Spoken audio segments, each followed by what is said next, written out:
Hello and croeso, welcome.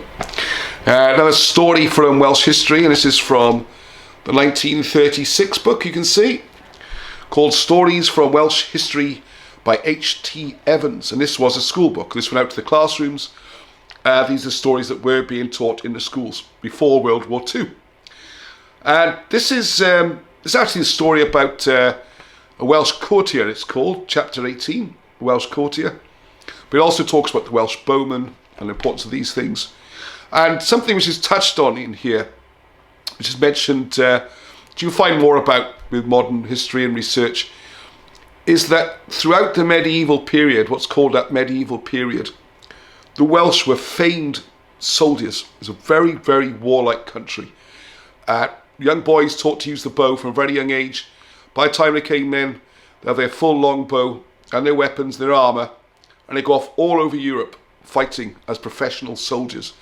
And they're very crucial for wars across Europe, including those in Britain. I'll read something about that here. Right. During the Great War, 1914 to 1918, tragically, well, not tragically, this book is written before World War II had started, and it wasn't called World War I, the War of 1914-18. That was considered the Great War, the war to end all wars, and they wouldn't expect another war on that scale. So you have to bear that in mind, reading the book. During the Great War, 1914 to 1918, thousands of Welshmen fought in France against the German invader. But 500 years ago, large numbers of young men left Wales to fight against the French. Amongst these were two brave young Welshmen, Tudor and Matthew, who set out in search of adventure and fame. At Hereford on the border they met many others of their own countrymen with great bows slung over their shoulders. In one company they marched to Southampton, where they embarked on a vessel bound for the mouth of the River Seine in France. Shortly afterwards, in the year 1415, they took part in the famous Battle of Agincourt.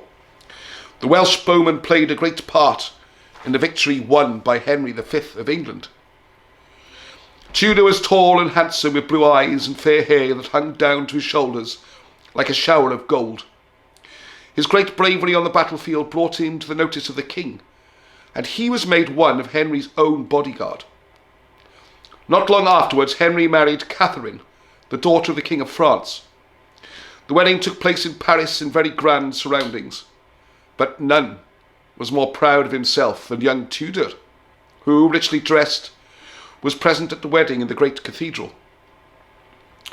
Less than 2 years after his marriage, Henry died, leaving an infant son to succeed him on the throne of England. Queen Catherine returned to England and lived in the state apartments at Windsor Castle. Fortunately for him, Tudor was chosen to act as one of her bodyguard, and so he too lived at Windsor Castle. The Queen liked his gentle ways and his proud bearing so much that she made him one of her courtiers. Once she asked him to a dance and was so charmed with his grace and manner that she fell in love with him. Soon afterwards they were married secretly, so that Parliament had no chance of stopping it. Can you imagine the last thing the English Parliament would want is the Queen or the widow to marry a Welshman.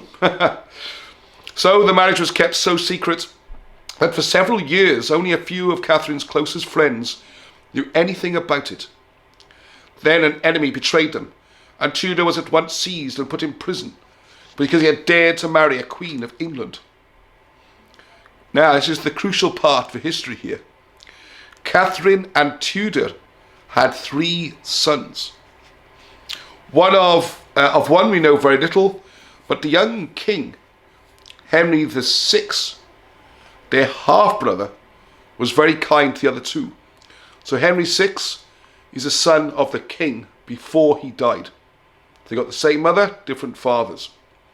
And Henry VI was actually kind to his little half-brothers. So one was made Earl of Richmond, while the other became Earl of Pembroke. Shortly afterwards, Tudor attacked his prison warder, snatched his keys and coolly walked out after first locking the warder in the cell. He came to Wales, where for a short time he found shelter. Messengers were sent to Wales with the news of his escape. His hiding place was found out, and he was once again put in prison. He escaped once more, with the aid of a priest.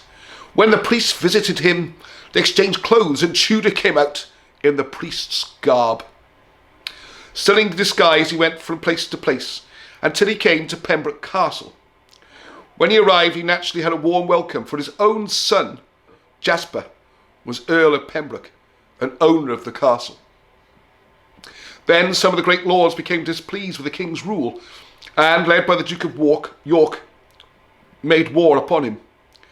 The king called for helpers, and one of the first to answer was his stepfather, Tudor, who quickly raised an army in West Wales. Remember, the king, born before his father died and before Tudor married his mother. There was some severe fighting, and many of the gentry of West Wales lost their lives. Tudor himself was unhorsed in the thick of the fight at Mortimer's Cross and taken prisoner. He was taken to Hereford and executed. Later in the day, an old woman came to the marketplace where the execution had taken place and took up Tudor's head. She washed his face and combed his beautiful hair. Then she put the Welshman's head on top of the cross. When night came, she brought 12 candles, and having lit them, placed them around the cross. This was done in honour of the gallant Welsh courtier who had won the heart of a queen. The hero of this chapter, Owain Glyndŵr, was the grandfather of Henry VII, the first Tudor king of England. And this is how you ended up with Welsh king on the throne of England, the Tudors. Unfortunately, that didn't work out very well for Wales, but that, as I say, is another story. So, till the next time, heddwch.